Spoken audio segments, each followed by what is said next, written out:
here are some things that you might want to think about. Now, notice she was talking about church. And here's what I thought about. I thought about I'm gonna tell on myself, and I've mentioned this quickly, and I'm gonna be very brief about it because I feel awkward talking about my own life in this way.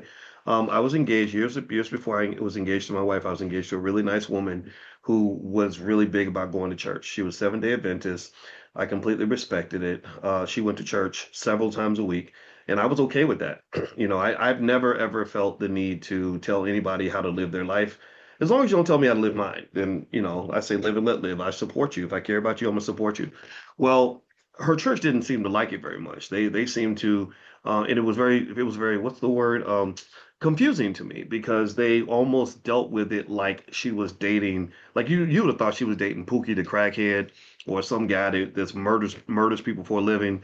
And no, I was just a regular guy who really liked this woman, and I just didn't want to go to church, right?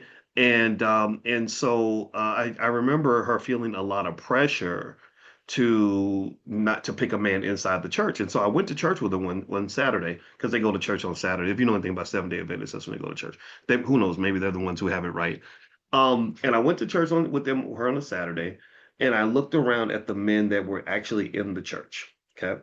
And so I remember I saw the choir director, and I really honestly, I ain't gonna lie, I kind of wondered if he actually liked girls. The choir director, you know what I'm talking about. Girl, you know what I'm talking about.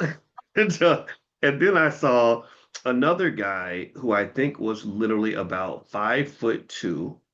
I'm not kidding. That's how tall he really was. I don't think he was like dwarf height, but he was not tall. And and then I saw like another guy who was married, and that was it. I didn't see a lot of men. Like if I was in a male competition with other masculine males, I wouldn't have felt any competition. It's like, okay, there's no dudes here. And I've seen this happen. I've seen this in a lot of places. In fact, the studies show this, and this is what's interesting. I promise you I'm gonna get to a point here. Um, and did you know that there's something that they call the religious participation gap? So historically, women attend church far more than men. In many congregations, women make up roughly 55 to 65% of the attendees, and a lot of the men that are there are there with their wives, right? This creates a basic supply and demand problem. And also, here's another thing too. This is something that I really think should be explored. I'm not telling anybody what to do, but it's really interesting when you have pastors that overstep religious boundaries and start telling you how to live your life, right? I get it if you're telling me how to get to God, but when you're telling me what to do with my money, what to do with my relationships, what to do with my politics. That's a slippery slope. And a lot of churches tell me, give me a yes if you've seen this. There are a lot of churches, a lot of pastors that tell the congregation, which is mostly women that are following their advice, that are sitting there taking notes.